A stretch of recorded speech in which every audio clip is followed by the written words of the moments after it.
scientists are at a loss to explain what is causing this weather and why it has taken them by surprise.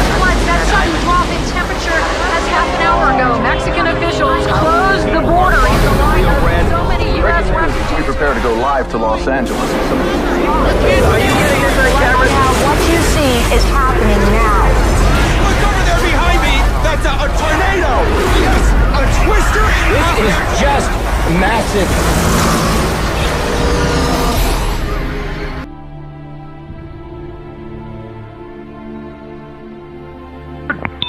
Get your hands out now! Get your hands out!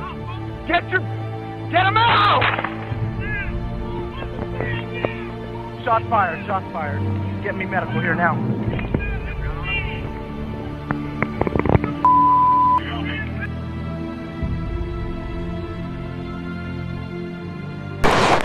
And near Denver, you can see the aftermath. Dozens of homes and farms destroyed, this house completely gutted. This SUV picked up and dropped on its roof. More than 100 tourists are trapped right now after a powerful earthquake on one of Southeast Asia's tallest peaks. Officials say about a dozen climbers on the mountain are hurt. The magnitude 6 quake rocked Malaysia's Mount Kinabalu earlier today. Sheridan Police Sergeant Greg Miller was on patrol early Friday morning when his SUV was swallowed by this giant sinkhole. He landed 15 feet below the surface.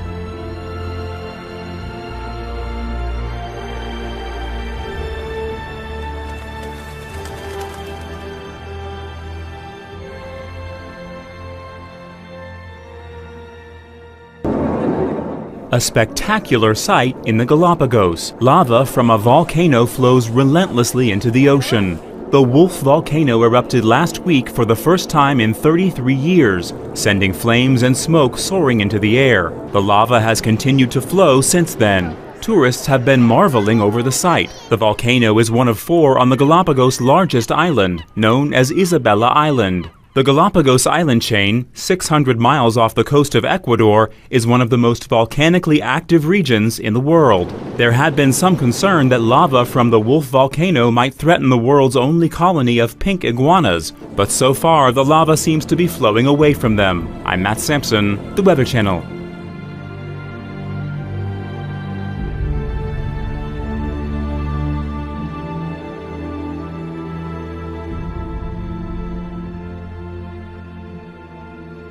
Something is causing the deaths of entire herds of an already endangered species. The saiga antelope, a dwindling variety found throughout Asia, has been dying in massive numbers, all within Kazakhstan. Within just the last few weeks, researchers say over 120,000 of the animals have perished. That's nearly half the world's population. Evidence pointing to weakened immune systems suggests a number of possible causes: a bacterial or viral disease, or rocket fuel. Some investigators believe toxic fuel byproducts from rockets launched at Kazakhstan's Baikonur Cosmodrome may be poisoning the herds. Others say that's not possible. Meanwhile, scientists are racing to find the cause to allow the species to repopulate itself.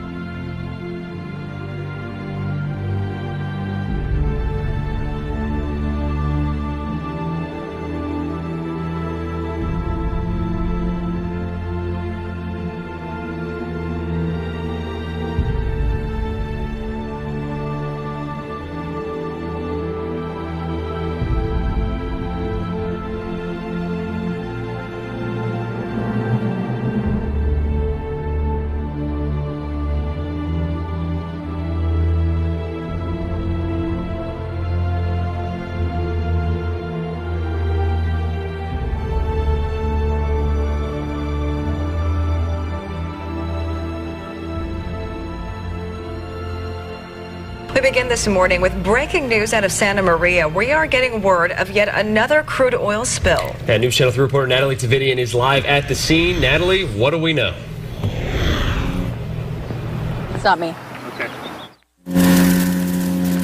So I'm out here right now in Santa Maria. We just spoke with a representative from Phillips 66. They tell us that about a barrel of oil was released. It happened last night about 9:45. Somebody in the area gave them a call. They tell us that they shut off the pipeline right away. It's sort of loud behind me. I'm going to move aside and show you what's going on right now with the cleanup.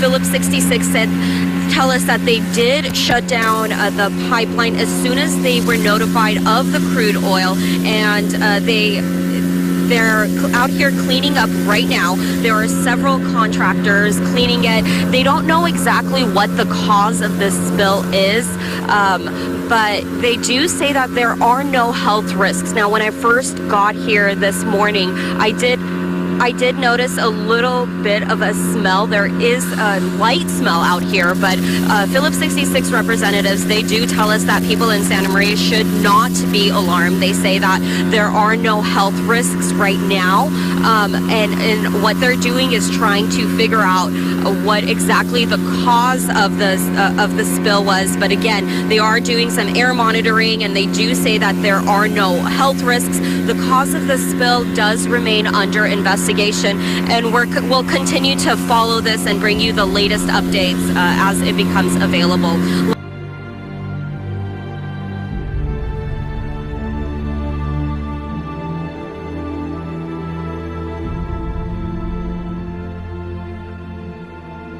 This is not for the squeamish. At first, park rangers wondered how spaghetti had gotten on the road, but that's not what it was at all.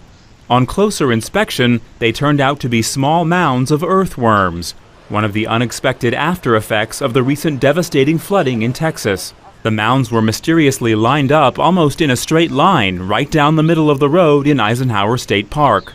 The worms stayed there for 2 days until making their way back into the safety of the soil. I'm Matt Sampson, The Weather Channel.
The U.S. military has confirmed more mistaken shipments of lethal anthrax than previously reported. The Pentagon said on Wednesday that small concentrations of suspected live anthrax were shipped to 51 labs in 17 states and not the earlier reported 12 states. This includes California and Florida. Samples were also sent to Australia and Canada. Officials, meanwhile, have maintained there is no risk to the public.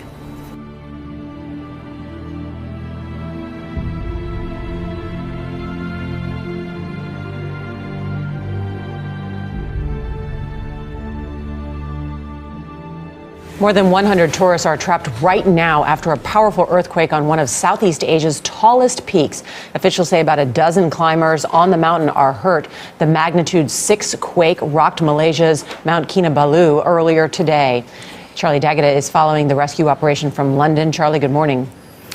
Good morning. We contacted the U.S. Embassy in Malaysia, who told us they don't know yet if Americans are among those stranded on the mountain. Some pictures from the region show roads that buckled and collapsed because of the power of the earthquake. Around a dozen people are thought to have been injured. A ranger said helicopters are struggling to reach them because of poor visibility, and there is a cold night ahead.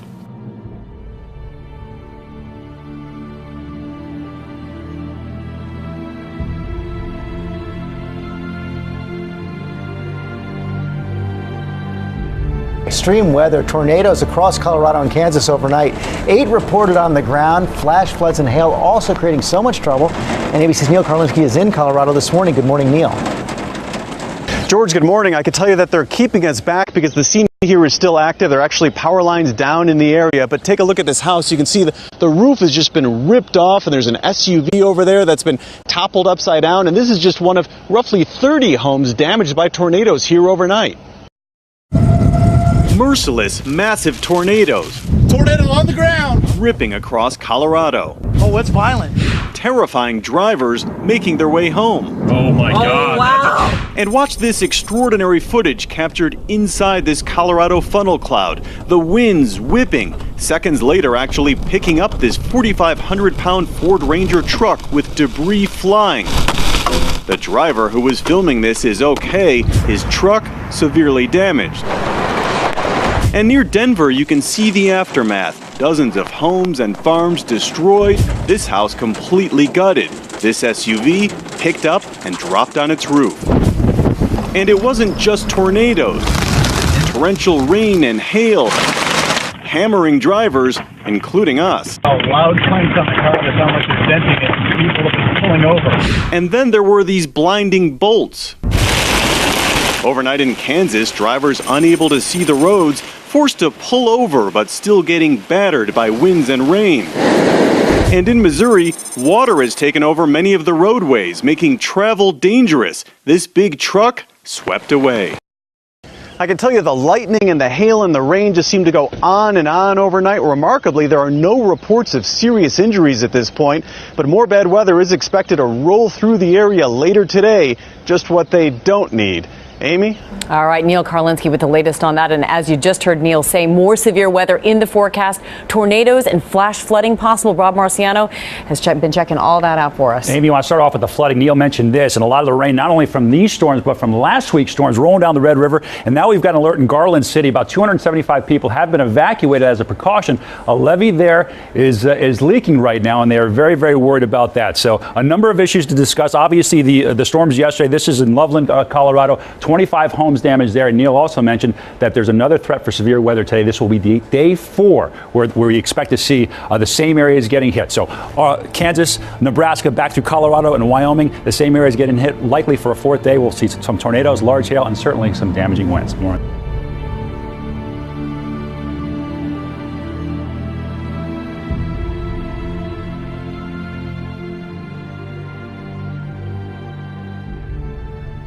A routine patrol proves anything but for one Colorado police officer. Sheridan Police Sergeant Greg Miller was on patrol early Friday morning when his SUV was swallowed by this giant sinkhole. He landed 15 feet below the surface. Miller says his doors wouldn't open, so he had to crawl out onto the roof and pull himself to safety. He suffered some cuts and bruises in the accident, but is otherwise okay. The SUV is a total loss. No word what caused the sinkhole, but in urban settings they can be caused by anything from flooding to heavy vehicle traffic to broken water pipes. I'm Matt Sampson, The Weather Channel.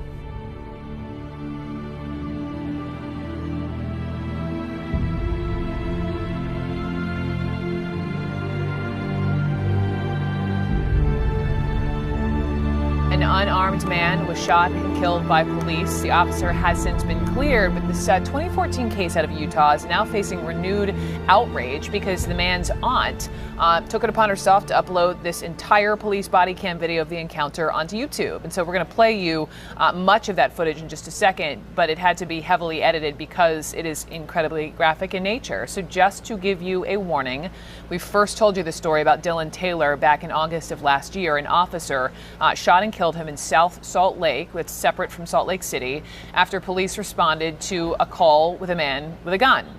When I spoke with the aunt days after her nephew was killed, he was at this gas station. He was wearing these headphones on that might have kept him from hearing the officer's commands.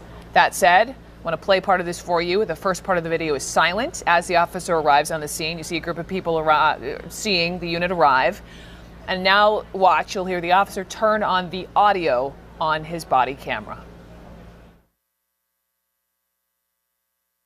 Get your hands out now! Get your hands out! Get them out! Shots fired, shots fired. Get me medical here now.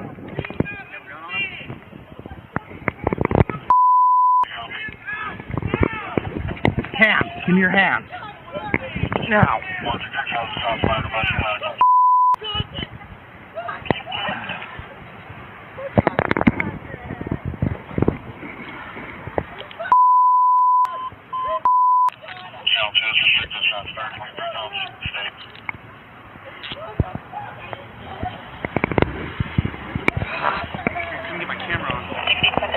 I pushed it. Did you get yours? Yeah, I pushed it. Okay, good. I saw him reaching. He was reaching. Did we see? All right, 1039, go ahead. 166, I get medical here now. I have a 25-year-old male. He's not conscious. He's not breathing. There, let me go. Did you move it a second? Yeah, check them out. 166 is clear for medical. It's clear.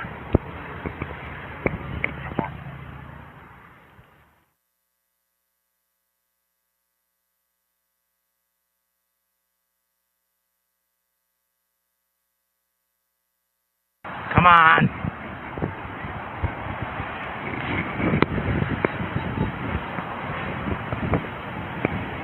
What the hell were you reaching for, man?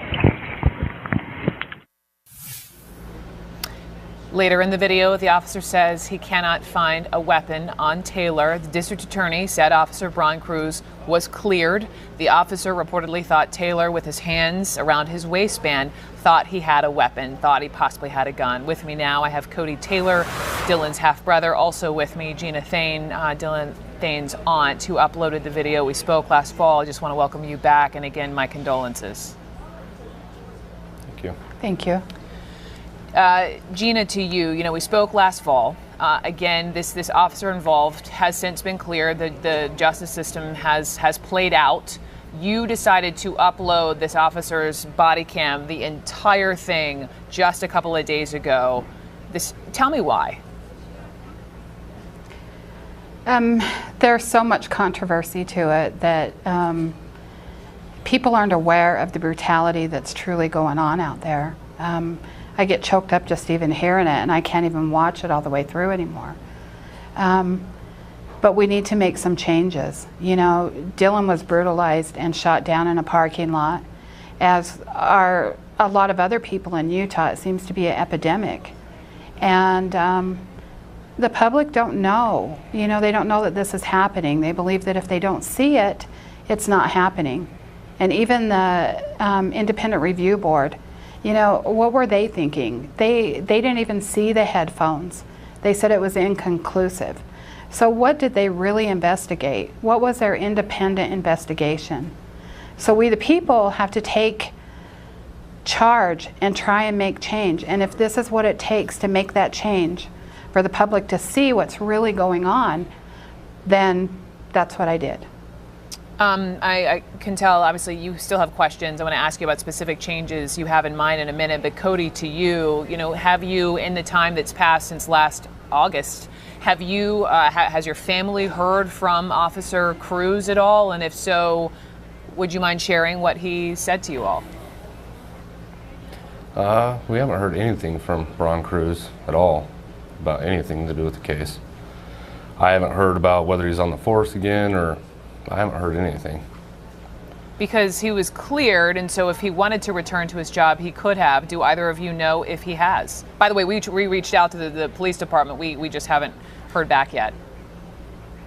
Right. As far as I know, I have no idea. I haven't heard anything about Braun Cruz returning or not.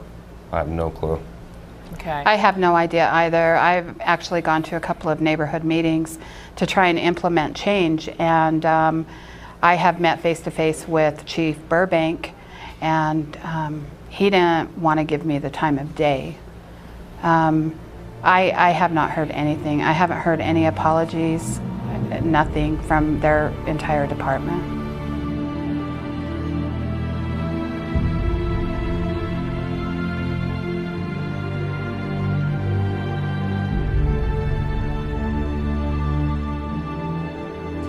Good morning, everybody. I'm TJ Holmes. And I'm Kana Whitworth with our top stories on this Friday, June 5th. First up, a massive data breach. Millions of Americans' records hacked. The thieves gaining access to the personal information of up to 4 million government employees past and present. Sources tell ABC News the hack originated in China. The breach was discovered last month, and officials say it has been stopped, but the government is offering identity theft insurance to everyone who may have been at risk.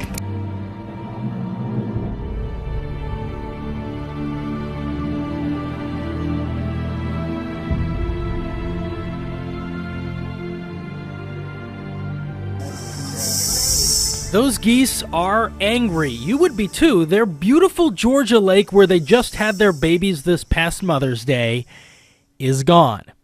Dried up, ironically, by a powerful rainy thunderstorm. We had never seen the lake level get this high, and it was rising and rising, and the next morning it was gone. This lake was completely gone. Well, right over there is 30-foot breach. The neighborhood theory is the rain sliced the dam apart, letting all the water drain out. Now, back in 2007, we've confirmed a strong tornado roared through this area near Newnan, Georgia, and it passed right over the lake. Now, that was some 8 years ago, but neighbors think that tornado set the dam up for failure. Just like the 10 families in this neighborhood, this little turtle has a long journey back to a normal life. Joey says he can't come up with the money or the permits to fix what nature took away. The family of geese can't move either. Their goslings can't fly yet. They were like, what happened to the lake? And they were bewildered. And so we got a little pool for them to get in there, trying to watch them. Somehow a kiddie pool is just no replacement for anybody here on Georgia's disappearing lake. We're going to miss it. Just hate it. Dave Malkoff, The Weather Channel.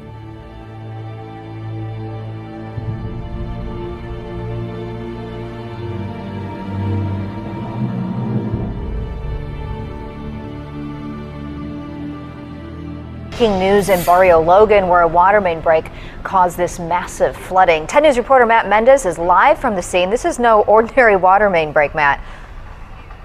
Yeah, we're going on 2.5 hours now. If you look behind this police tape, you can see Belt Street here just flooded. Water is gushing out. We have a broken water main. If you look right next to that, you'll see a sinkhole, just a large open square right in the asphalt there. It's causing quite a mess. Again, the street just flooded. If you look over here, you can see this parking lot underwater. Now, this is an industrial area of Barrio Logan. There's one business here, BAE Systems. We're told they're flooded pretty bad, but they appear to be working through it. Now, I just talked to City Councilman Mark Kersey earlier in the week. He said about 10% of the city's pipelines are cast iron, which make up for about 60% of the breaks. That's a big concern for the city, considering our drought. They are working on replacing those cast iron pipes. Meantime, city workers are out here trying to get this water to be turned off. There's no estimated time for that or for when they're going to open up this small side street, Belt Street. Reporting live from Barrio Logan, Matt Mendez, 10 News.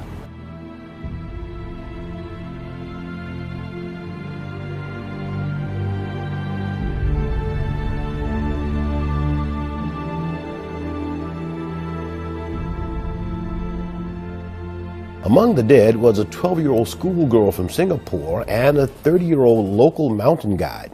The other 9 have yet to be identified. The Minister for Tourism in Sabah State said in a post on Twitter that a total of 137 climbers, including several foreigners who were stranded when the quake struck on Friday, have returned safely to the park's headquarters. 8 people are still missing. One of them is said to be Chinese. Rescue and recovery operations are still ongoing but have been hampered by bad weather. Local authorities said they were halting all climbing activities on the mountain for 3 weeks.